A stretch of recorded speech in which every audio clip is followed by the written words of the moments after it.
y'all. Thank y'all for coming back. I've been away for a while. Been really busy away doing what it is that I love, and I'm proud to announce that some of my peers here in Memphis and West Tennessee like what it is that I do, as I was awarded the West Tennessee Counselor of the Year Award for 2015-16, the private sector, an award that I am so very proud of and humbled to be thought of that way by my peers. And the award was given based on patient and client comments regarding having worked with me. The award was given based on what I'm doing in the community. We're launching this nonprofit, the Mental and Emotional Resource Center, also known as Mercy, something that I'm really proud of. And it just feels good to know that my colleagues think the same thing of me. Really happy to do that. Which is the reason, too, that I like doing these videos, because I am a very busy person. I have a lot of clients. I have a waiting list, and I think doing these videos is helpful to people that can't get in to see me. I hope you've watched some of the last videos, and I hope some of the information I hope it's been applicable to your life. And what I want to do is just continue to keep going with that.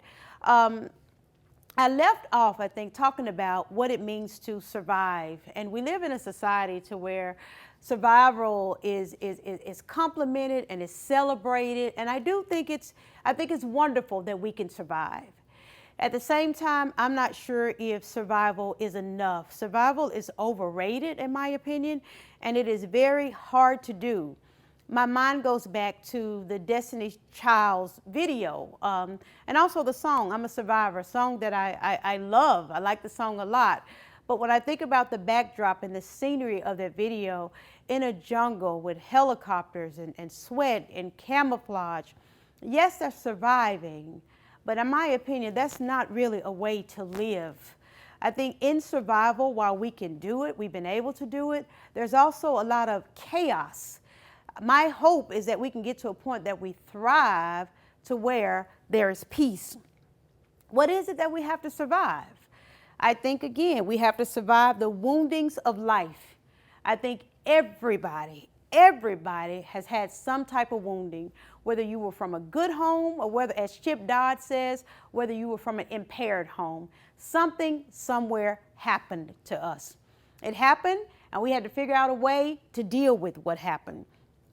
I think the woundings left us bleeding a lot of times. And let me just say, I think when people come to therapy or go to therapy, I think therapy is all about uncovering the betrayals of life or the woundings of life. I don't think anybody goes to therapy unless there's been some form of betrayal somewhere. And of course, I think everybody walking the earth has suffered some type of betrayal. But the wounds, they leave us hurt. And hurt, I think, is an emotional and a spiritual bleeding. That's how Chip Dodd says it. He says it perfectly. It's an emotional and a spiritual bleeding.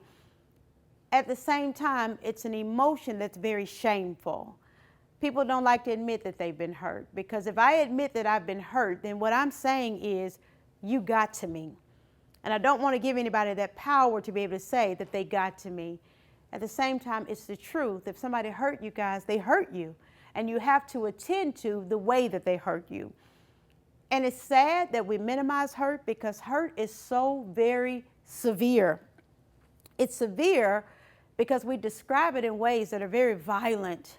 We say things like, it was like a spear in my chest. It crushed me. I was stabbed in the back. It broke my heart. It tore me to pieces. I was ripped in two. I know you can hear the violence as I describe that, and you've probably described some of your own hurt in that same way. But when we minimize and deny how badly we've been hurt, actually that leaves us bleeding. When we don't let people see how badly we've been hurt.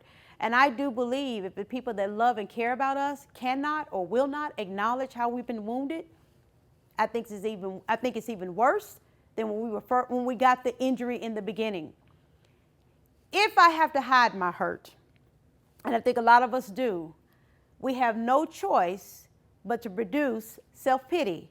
I think self-pity is a very important stage in survival. And at one time, I was one of those therapists that just kind of demonized self-pity and thought, get over yourself, stop feeling sorry for yourself. But the longer I do this work and the more I do this, I realized that self-pity is actually a form of self-care, that people begin to love on themselves because nobody else can see the hurt, nobody else can acknowledge it. And I think people decide that if I can't love myself through this, nobody else will. But we have to be careful staying in self-pity too long. I believe that you can be pitiful or you can be powerful, but you can't be both, not at the same time.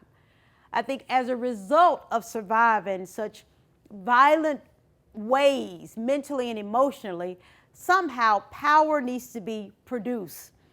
I think pity robs us of opportunities to grow and show our power, but pity again is working real hard to keep us safe, because if I pity myself, then I don't have to trust.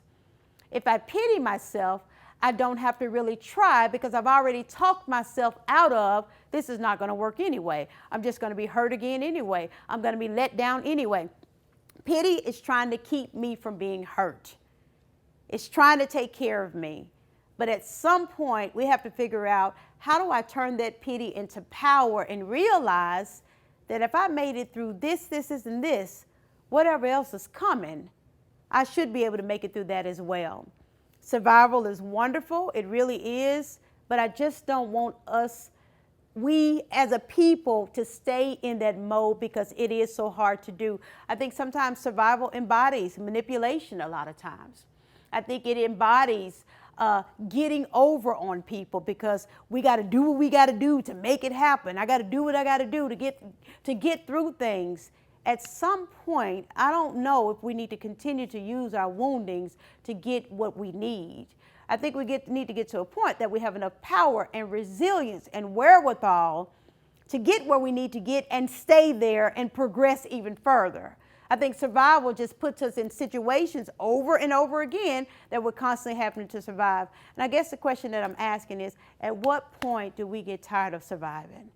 People survive in the desert, but they also die there too. At what point do we get tired of finding ourselves in situations that I'm constantly having to get over, figure out, work my way through? Life really doesn't have to be that way. I am one that believes that you are the only one that can work on you for you, but you cannot do it by yourself. You need somebody to help you work on you with you in order to get to a point of thriving. There is so much life, so much more life to live after going through traumatic experiences, so much that we can accomplish after going through trauma. Survival is wonderful. All I'm saying is you don't have to stay there. In the next video, I want to talk about what thriving actually looks like. And I think thriving is different for everybody. I think it's very situational. If we can just get out of the point of surviving and realizing what thriving is, then I believe really and truly there's no turning back. Thank you so much for watching Life Management with Kelli from the Mental and Emotional Resource Center Incorporated here in Memphis. Thank y'all, and I'll see you back next week. Thanks.